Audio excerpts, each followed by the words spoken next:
За дараагийнх нь.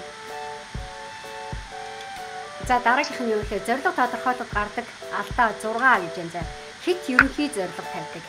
Мөнгөтэй болох ч юм уу, ажилтай болох, байртай болох, машинтай болох гэх мэт тавьчихдаг. Тэ? Тэгэхээр хэдийн хэмжээний мөнгөтэй болох гэж байгаа. Ямар ажилтай болох гэж байгаа. Тэ? Ямар байр авах юм, ямар машин авах юм, тэр нь юусоо тодорхойгүй. Тэгж харж агаад болно доо гэдэг. Тэ? Харж агаад болно гэдэг зорилго тавьчихдаг. Тэрийг хараад байгаа шүү дээ, тий? Тийм бод. Сонирхолтой инээдтэй байна шүү дээ, тий бодглохлоор. Тэгээ яг үүндээ хүмүүсийн гаргадаг алдаа байгаа шүү дээ. Асар том алдаанууд энийг байхгүй юу? Хитрхи ерөнхий мөнгөтэй болчвол, тий? Мөнгө байгаа шүү дээ, халаасан ч 1000 төгрөг байгаа үстэй. Юусээ. Тий? За 1000 төгрөг тэгвэл мөнгөтэй болцсон чад чи яв гар зорилго чинь бэлчтэй гэхээр гараад явчих байхгүй юу? Тийм байгаа шүү дээ. Үгүй энэ биш ээ. Тэдний хэмжээний мөнгө юм. Тэ? За. Дараагийнх нь ажилтаа болох. Ямар ажилтаа болох гэж байгаа юм? Тэ? Ямар байртай болох гэж байгаа юм? Ямар хэдэн өрөө байрын хаана байршилтай юм? Тэ? Ямар галтгоотой, ямар жорлонтой юм, ямар байртай, ямар ортой юм баг. Тэ? Тэрийг өөртөө мэдэх хэрэгтэй байхгүй. Хэдэн давхартай юм? Аль орчинд юм? Одоо үүдэндээ жижүүртэй юм уу, жижүүргүй юм уу? Тэ? Гэх жишээний бүр тэрийг хүртэл төлөвлөх хэрэгтэй байхгүй. Яг тодорхойлохоор амар их мөнгө гараад идэв.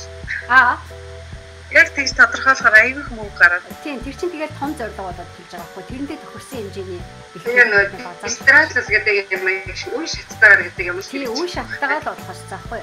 Тэгээ бид нар хүсэж байгаа юмаа л яг мэдэх хэрэгтэй байхгүй.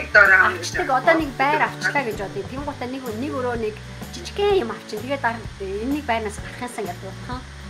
Энийг дээрээс хажуудаа л орлоод ус гойжоод хэрүүл хийгээл байсгээд тийм газар байр авчдаг юм байр штэ тэр чинь байр авъя гэсэн зорилготой биелсэн байхгүй юу тэ тэгэхээр тэнгуут дараа нь яах вэ гэхээр хэрүүл хийдгүү хөштэй болох юмсан гэдэг зорилго тавих хэрэгтэй байхгүй юу эхнээс тавьсан зорилго ч аягүй доогуур байгаад идэг сэтгэл ханамж авчирч чадахгүй болчихж байгаа байхгүй тэр нь тийм аа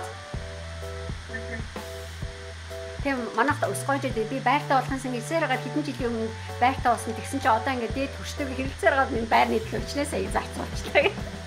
Шүүхэд өгөөд яа тий. Тийм түүхүүд байдаг шүү дээ хүмүүсийн тий. Тэрнтэй болсон чи тэгсэн чинь тэр нь болохоо байж таа гэх. Тэгвэл нэг мөсөн байр авахтаа ойлгохтойхон байр авъя гэж яагаад төлөвлөж бодоогүй. Тий. Байр авахаас өмнө яагаад ойлгохтой судалгаа яг ийм газар би амьдрахын зөв буруу миний хүссэн газар мөн үү шүү гэдгээ яагаад судлаагүй байр авсан. Тэ? Одоо нэг бүрчлэн тодорхойлоод тэгээд өнөөдөр юунаас эхлэх вэ гэдэг юм. Тий, айжамдаа тэрнтэй орон за яарах хэрэггүй юмсэ. Тэгэхээр яг тийм байгаа үстэй тий. Тэгэхээр тийм учраас бид нэр тэрийгээр тодорхой болох хэрэгтэй байхгүй. Тэгээд хитрхи ерөнхий юм байх биш. Мөнгөтэй бол нэг хэдийн хэмжээний мөнгөтэй болох гэж байгаа. За сарын хэдийн хэмжээний орлоготой болох гэж байгаа. Тэ? Одоо би сарын юу гэх сая төгрөг олдог гэвэл за сая 500 олох гэвэл надад аягүй боломжтой юм байхгүй юу? Сая 500-ийн цалин өгдөг ажил болъё тийм.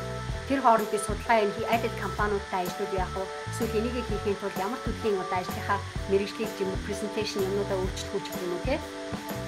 Эсвэл CV-гээ сайжруулах ч гэдэм үү, хэд хэдэн хүмүүстэй очиж уулзах ч гэдэм үү юу гэдэг. Гадны англи хэлээ сайжруулах ч гэдэм үү тийм. Эсвэл тэр төсөлд хамрагдан ч гэдэм үү. Тэгвэл нөгөө юм уу чинь нөгөө сая 500-ийн цалинтай ажлыг хав гэж ахад бэлэн болж байгаа байхгүй тийм.